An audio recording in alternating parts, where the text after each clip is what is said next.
thing, when you live deeply in every moment, you are living in a totally detached way. If you live, you can live. When you don't live, only then you can't live. The fear of detachment is nothing but, in reality, you see, why we are so afraid of detaching? Because we have not lived. If you really live, even a single moment, your life, you will not have the fear to detach yourself from the life. If you live, you will understand attaching and detaching, living or leaving, both are only two different words, but the experience is one and the same. The experience is just one and the same. As long as you have the idea, the spirituality is a part of your life, a part-time job, you can neither become spiritual nor become worldly. All our ideas about so-called worldliness and so-called spirituality is just junk. Nothing but junk. It is just words, hypocrisy. Whatever you call as a spirituality is nothing more than some doings, some actions. Whatever you call the ritual or any practice, it is just skin deep. Either you do it physically or mentally. Both are not going to transform you. Something more than physical or mental action, what I call inspiration, is necessary to experience the truth, to experience the missing link. The missing link is what I call living in the moment, living in the present moment. When you live in the present moment, you discover the missing link between worldly life and the spiritual life. Then you will really understand what I mean by the word quantum spirituality. You don't have to bother about traveling in the horizontal line or traveling in the vertical line. You don't have to have the idea, if I travel in the horizontal line 100 km, I will miss my traveling in vertical line. No. Just you can explore in horizontal line and vertical line in the same time, in the same space. That means at every point of the horizontal line, you can have a vertical line. Every point of the house, because you have some other choice. You have some other choice. If you really don't have any other choice, mentally, if you really don't want any other choice, if you don't have a dream home, if you don't have any other fantasies about bigger house, or a different bungalow, or a different place to live, naturally you will not suffer. The moment idea of your dream home enters into your life, the moment the idea of dream home enters in between you and your home looks like hell. Your home looks like hell.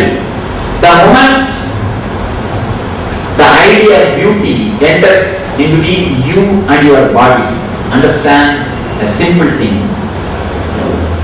When you start thinking somebody is beautiful and you are not up to the mark, you create a gap between you and your body. You start creating a gap between you and your body. I am not saying male feeling a man feeling a woman as a beautiful. I am not telling that. I am telling a man feeling another man as beautiful. Women feeling another woman as a beautiful person. A man, if he feels somebody else's body is beautiful, he should also look like that person. He starts creating a gap between he and his own body. He starts creating a gap between his consciousness and his body. He starts losing sensitivity. Everyone is beautiful unto himself. There is no scale that somebody is beautiful and somebody is ugly. You are unique unto yourself. Everybody is beautiful. See, God is not an engineer to make a mold and create a continuous same type of people. God is a painter, he is an artist. He paints every one of you. He designs every one of you. God is a painter, God is an artist. If he is an engineer, naturally what he will do? He will do mass production. He will do Mass production, make a best mold, best nose, best eyebrows, best face structure, best body structure. Start molding. Just do the mass production. But God is not engineer. He is an artist. He paints every one of us. The moment you start thinking somebody else is beautiful, I am not up to the mark, you start creating gap between you and your body. Naturally you become less sensitive to your body. You stop living inside your body. One of the biggest problem in our life is not living inside your boundary. We continuously live somewhere else.